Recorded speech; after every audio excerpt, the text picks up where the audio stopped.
Hello friends, welcome to defence matrix. तो एक report निकलकर सामने आ रही है फिलीपींस की साइट से, जहां पर फिलीपींस की फिलीपीन एरोस्पेस डेवलपमेंट कॉरपोरेशन ने टाई अप किया है हिंदुस्तान एरोनॉटिक्स लिमिटेड के साथ, जिसके अंतर्गत फिलीपींस को तेजस मार्क 1A ऑफर हो रहा है, जो कि नेवल स्ट्राइक कॉन्फ़िगरेशन में होगा और ब्रह्मोस NG को फायर करने में सक्षम होगा। और यहाँ पर जो पॉसिबिलिटी बताई गई है, इसके अंतर्गत लोकल असेंबली भी इन प्लेटफॉर्म की हो सकती है, जो कि फिलीपींस एरोस्पेस डेवलपमेंट कॉरपोरेशन द्वारा करी जाएगी। साथ ही साथ फिलीपींस के लिए यहाँ पर सॉफ्ट लोन भी ऑफर किए जा सकते हैं। तो क्योंकि ब्रह्मोस मिसाइल पहले ही फिलीपींस द्वारा ली जा चुकी है, तो अच्छी खासी पॉसिबिलिटी एग्जिस्ट करती है कि इनके द्वारा एक ऐसा प्लेटफॉर्म भी लिया जाए जिससे वो एयर लॉन्च्ड ब्रह्मोस को फायर कर सके।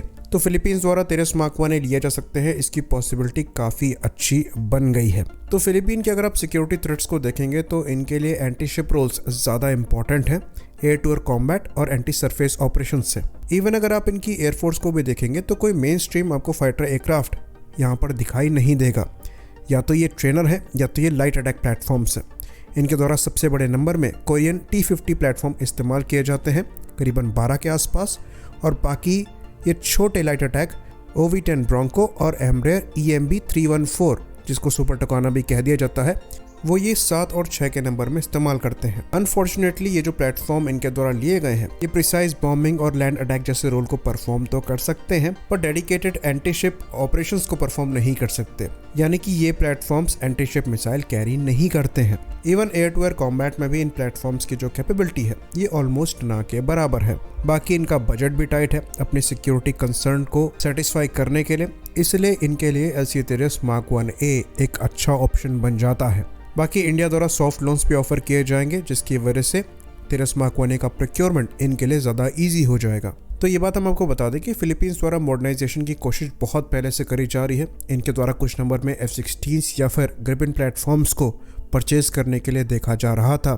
यहाँ तक कि इसी साल की रिपोर्ट है कि US द्वारा 2.43 बिलियन फॉरेन मिलिट्री सेल को अप्रूव किया गया था फिलीपींस को F-16C ब्लॉक 70-72 बेचने के लिए, जिसके अंतर्गत करीबन 8 नए एयरक्राफ्ट फिलीपींस को मिलने थे, पर वहां भी बजट एक इशू बन रहा है। इनिशियली इनके द्वारा 12 ऐसे प्लेटफॉर्म्स लेने का प्रपोजल था, जिसके अंतर्गत ये सेकेंड हैंड प्लेटफॉर्म तक लेने को तैयार थे, और इस परचेज को लेकर काफ़ी हद तक ये फाइनेंशियल एड पर भी डिपेंडेंट थे, पर वहाँ कई सालों से प्रोग्रेस नहीं हो पाई। 2021 से ही ये प्रोग्राम चलाया जा रहा था।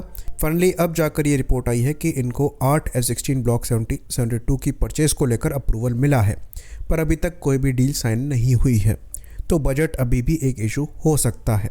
तो ये देखना इंटरेस्टिंग होगा कि ये जो तेजस मार्क 1A प्रिक्योर करने पर विचार कर रहे हैं, ये इस प्रोग्राम के अंतर्गत ही देख रहे हैं, जिसके अंतर्गत ये F-16 के ऑल्टरनेटिव के तौर पर मार्क 1A को देख रहे हैं, या फिर अलग से इन प्लेटफॉर्म्स को ये लेना चाहते हैं, क्योंकि F-16 के कॉस्ट में डेफिनेटली इनको तेजस के ज़्यादा बड़े नंबर मिलेंगे। साथ ही साथ इनकी जो ऑपरेशनल रिक्वायरमेंट है, यहाँ पर तेजस मार्क 1A ज़्यादा बेहतर फिट होता है।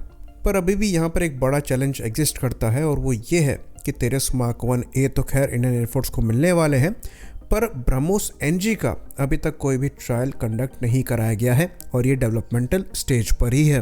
फ्रेश अपडेट के हिसाब से ये पॉसिबिलिटी एग्जिस्ट करती है कि नेक्स्ट ईयर से इस मिसाइल के ट्रायल स्टार्ट हो। उसके बाद इंटीग्रेशन अलग एक प्रोसेस है, जिसमें और ज़्यादा समय लग सकता है।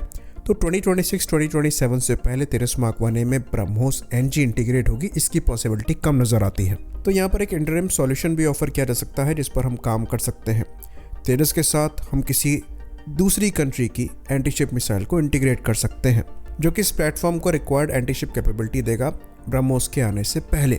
तो यहाँ पर 2 ऑप्शन हो सकते हैं, या तो हम यहाँ पर अमेरिकन AGM-84 हार्पून मिसाइल को इंटीग्रेट करें, जो कि हमारे साथ पहले से ही सर्विस में है और हमारे सैपिकैट जैगुआर्स में इस्तेमाल करी जाती है, या फिर हम रशियन KS-35 को भी ऑफर कर सकते हैं, जो कि हमारे MiG-29K द्वारा फायर करी जाती हैं। फिलहाल खैर इन मिसाइल्स के इंटीग्रेशन को लेकर कोई प्रोग्राम नहीं है, क्योंकि इंडियन एयरफोर्स तेजस मार्क 1A को एंटी शिप ऑपरेशन में इस्तेमाल नहीं करना चाहती, लेकिन एक्सपोर्ट के लिए ये चीज़ हम कर सकते हैं, और इस पर हमें विचार भी करना चाहिए। बाकी जिस तरीके के रिलेशन हमारे फिलीपींस के साथ हैं, ये हमारे पहले ही मेजर डिफेंस कस्टमर बन चुके हैं, तो तेजस मार्क 1A को लेकर फिलीपींस के साथ चीज़ें काफ़ी ज़्यादा पॉजिटिव दिखाई देती हैं। और क्योंकि लोकल असेंबली की यहाँ पर बात चल रही है, तो इसकी पॉसिबिलिटी भी एग्जिस्ट करती है कि हो सकता है नंबर यहाँ पर अच्छे हों। इसी बात पर इस वीडियो को हम ख़त्म करेंगे। लाइक करिए, सब्सक्राइब करिए। जय हिंद।